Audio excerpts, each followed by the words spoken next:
y luego ya en el año 2018 participé en el concurso nacional de oratoria organizado por la Escuela de Oratoria y Liderazgo de Trujillo y por la Municipalidad Provincial de Trujillo, tu ciudad, y obtuve en la categoría juvenil el primer lugar. Eso me valió para, de alguna u otra manera, participar y representar al Perú en México, donde en el año 2019, en el concurso latinoamericano de oratoria, Gran Señorío de Chaltocan, en el estado de Nextratlán, bueno, en el pueblo de Nextratlán, estado de Ciudad de México, pude representar al Perú y obtener un meritorio cuarto lugar en el año 2019 y también nuevamente en el año 2020. He repetido 2 veces cuarto lugar en esos 2 años en este Casi te agarra certamen. la pandemia. Casi me agarra la pandemia exactamente porque el concurso fue del 12 de marzo al 15 de marzo y todos saben que cerraron fronteras el día 14, el lunes que pude llegar al Perú y tuve que pasar buen tiempo en Lima, pero ya después he podido llegar a Piura. Gracias, Alexis.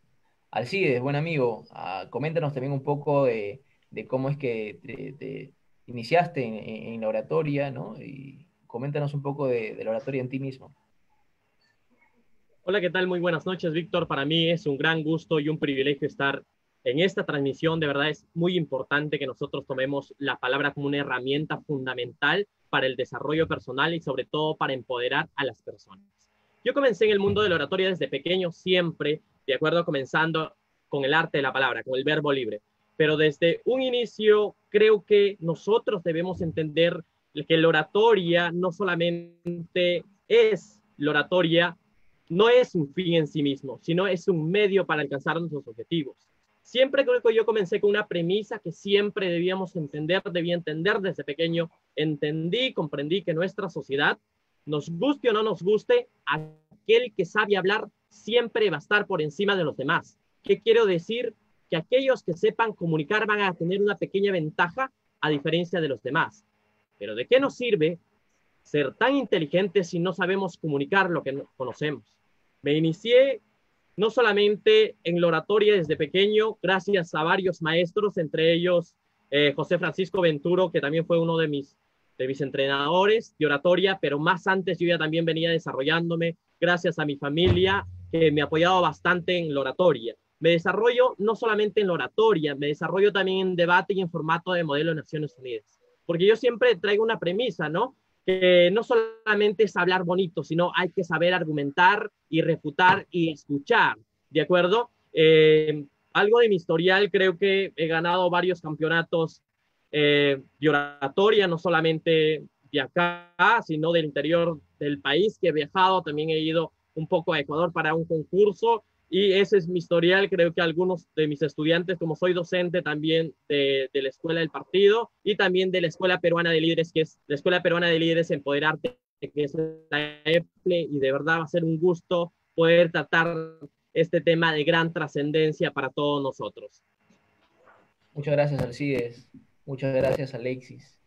Bueno, creo que tenemos un tanto en común en eso, ¿no? Porque bueno, yo esta vez le hago de entrevistador, pero también hemos participado juntos en un concurso nacional de oratoria. Y bueno, es muy bonito, ¿no? Yo también en el colegio gané la etapa provincial, he sido campeón provincial, regional, ¿no? Bueno, también he llegado a las etapas nacionales, sin éxito, pero creo que nos ha ayudado bastante a formar la personalidad que cada uno de nosotros tenemos, ¿no?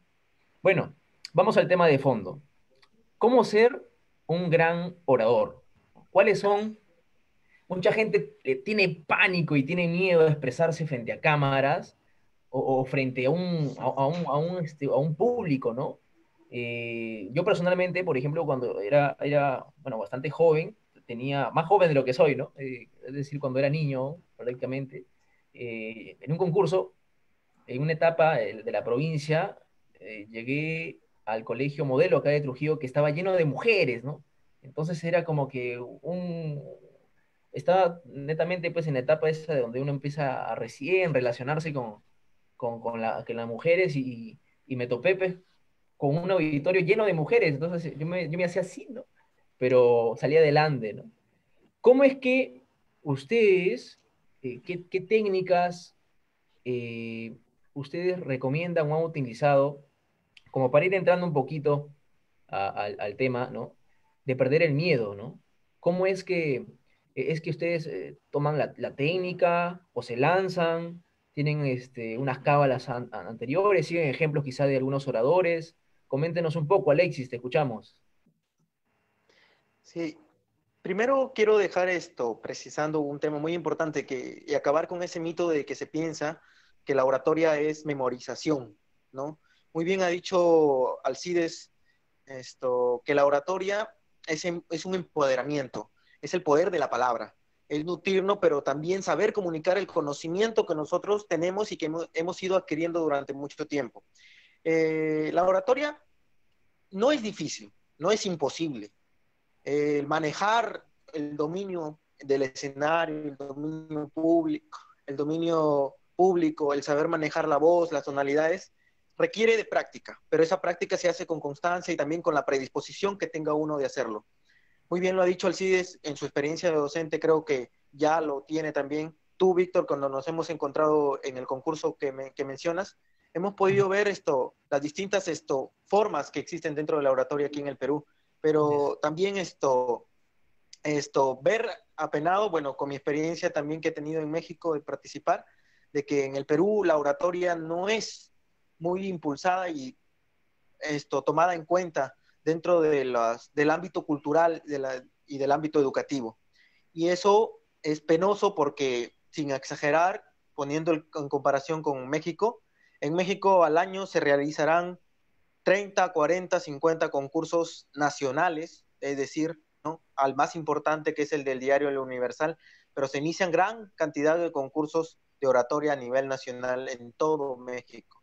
Y creo que eso nos lleva a otra realidad en el caso del Perú. Pero entrando al tema de la oratoria, creo que iniciarse en la oratoria, como en toda faceta, tiene que haber una predisposición y es el gusto. Pero hay algo que a mí me encanta y menciona un orador cubano que conozco, un amigo que conocí en México, Carlos Alberto Suárez, menciona que la imitación o la observación de grandes oradores nos ayudan a ir moldeando la figura nuestra de la oratoria. Es típico en nosotros iniciar primero imitando un modelo de orador, pero después, con el transcurso y con la formación, creamos nuestro propio estilo de oratoria. Eso lo vamos haciendo leyendo, practicando, disertando con diferentes técnicas que nos brinda la oratoria. Desde mi práctica personal, creo también, como menciona aquí hago recordar al compañero Alan García, en su famoso libro Pide la Palabra, antes de ser orador, generalmente de discurso, hay que ser declamador. Y muchos preguntarán, ¿por qué declamar poesía antes de ser un orador de discurso? Creo que porque la declamación te brinda esta gestualidad, esa liberación que necesita el cuerpo. Y eso empieza a nutrirnos poco a poco y va generando que vayamos tomando una mayor libertad al hablar y la libertad también de nuestro cuerpo, una coordinación constante de lo que decimos y de lo que nuestro cuerpo debe expresar. Creo utilizando esa técnica básica, uno va iniciándose, va formándose y va generando un mejor hábito de la oratoria.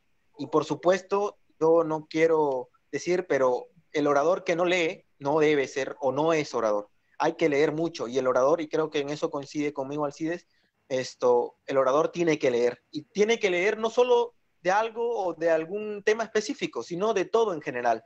Porque si nosotros sabemos, las oportunidades se presentan a cada momento.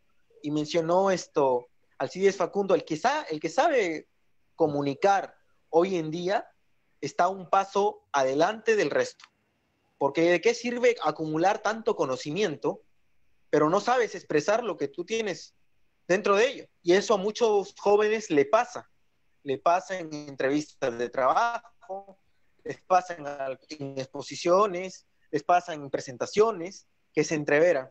Y llegamos a mezclar cosas sin sentido y llegamos a decir, por ejemplo, como para ser feliz solo es necesario la felicidad, así como esa famosa frase de un político peruano, ¿no? Sí, claro, entreverar y intentar César, esto, César Cuña de Mileto dicen no, que se llama. no,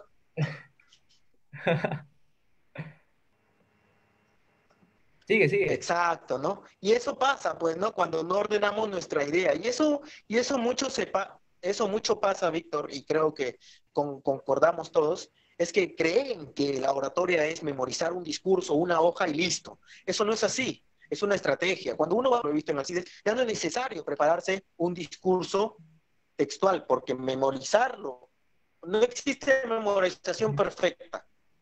Sí, genial. Entonces, estar con esa idea de memorizar perfectamente un discurso, a veces te juega una mala Me va a pasada pasar. en alguna presentación. Y eso le ha pasado a varios. Entiendo. Por eso creo Entonces, que en eso entonces, está la importancia de leer, de estructurar nosotros mentalmente con palabras claves nuestro pensamiento y una estructura de discurso.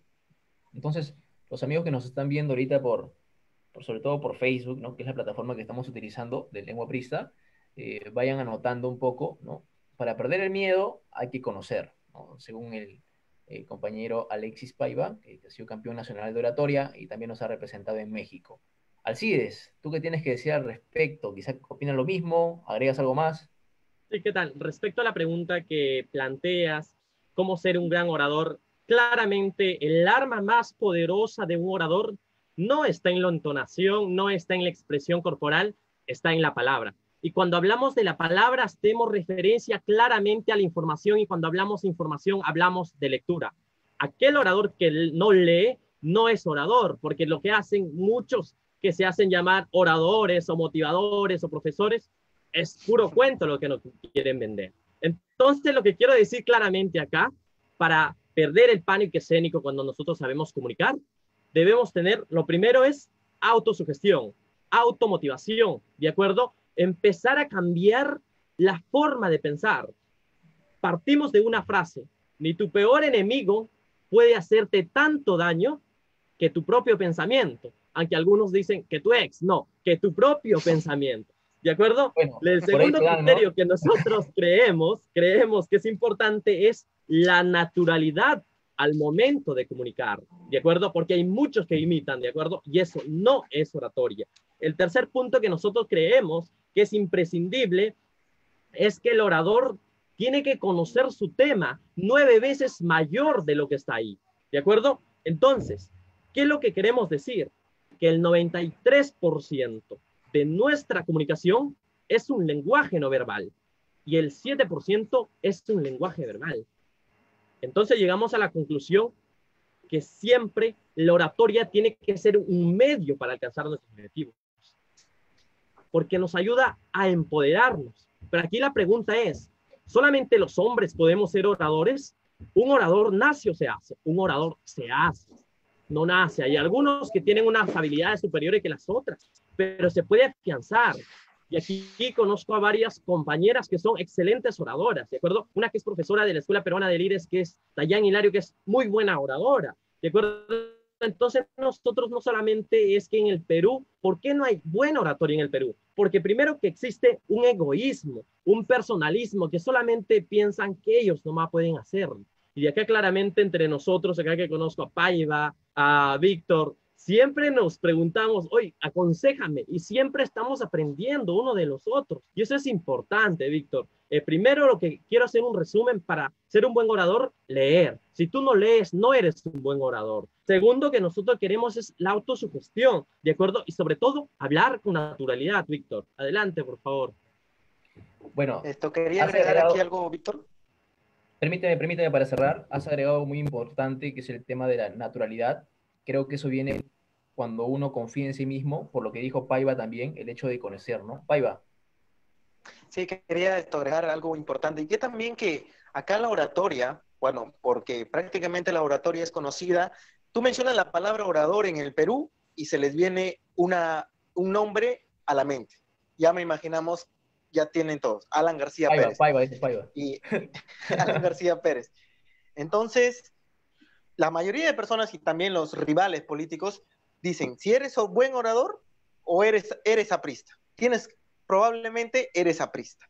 Te dicen así y los que generalmente son adversarios y enemigos excluyen de eso y piensan que la oratoria es acercar este arte de la palabra a una ideología política. Y eso es, creo que, incorrecto, y además porque la oratoria es mucho más amplio de lo que se ve en el Perú. Sí, y no sé si les ha pasado a ustedes, bueno, a mí me pasó solamente en el concurso donde estuvimos, que Sí, cuando pues. uno, por ejemplo, tiene una cierta entonación fuerte, porque yo creo que hay oradores y hay floreros, ¿no? Creo que Sí, más que puro cuento, ¿no? O sea, los oradores tienen técnica, y la técnica se logra con un constante ejercicio entre el aprendizaje que tú has obtenido de cierto tema y cómo es que tú empleas los recursos verbales y no verbales para cautivar al público. Entonces, como tú mencionas, Paiva, en el Perú, cuando la gente escucha a alguien hablar así, dice, oh, Alan García, ¿no? Este es aprista, dice, ¿no? Me pasó, por ejemplo, sí me pasó antes, cuando estaba en primero de secundaria, recuerdo que una vez salí a exponer y exponía así, pues, ¿no? Con la mano así un tanto militarizada, por así decirlo, y decía, oye, tú eres Alan, entonces, pero no sé si les ha pasado a ustedes, pero creo que sí existe eso. Ser orador en el Perú, un gran orador, es referente de ser aprista. ¿No es así? Creo que eso es lo que sí pasa, pero partiendo de ahí, creo que podemos hablar de otro tema a la par, que muy bien has hablado, Alexis. En México los concursos, por ejemplo, tienen muy buenos premios también. Me acuerdo que en el 2011 vi un premio acerca de un departamento que les daban a los que participaban en los concursos de oratoria, ¿no? Y bueno, aquí en el Perú, pues, yo recuerdo en el 2012 que hubo un concurso, les daban una laptop que nunca llegaba. Pero más allá de eso, hablemos de la oratoria pedagógica, ¿no? Porque la oratoria pedagógica lo que permite, y creo que Alcides tú lo sabes bien, es el hecho de impulsar el desarrollo del carácter de la persona. En España hay bastantes tesis sobre el tema de la oratoria y del desarrollo humano. Les digo esto por una tesis que yo he estado desarrollando también. ¿Cómo ustedes ven esto, no? La oratoria de un aspecto ya curricular. ¿Por qué debería enseñarse oratoria en los colegios, por ejemplo, no? ¿Debería enseñarse? ¿No debería enseñarse? Solamente como un cursito, pero al menos algo. ¿Qué opinan? ¿Qué opinas, Alcides? Por ti empezamos esta vez.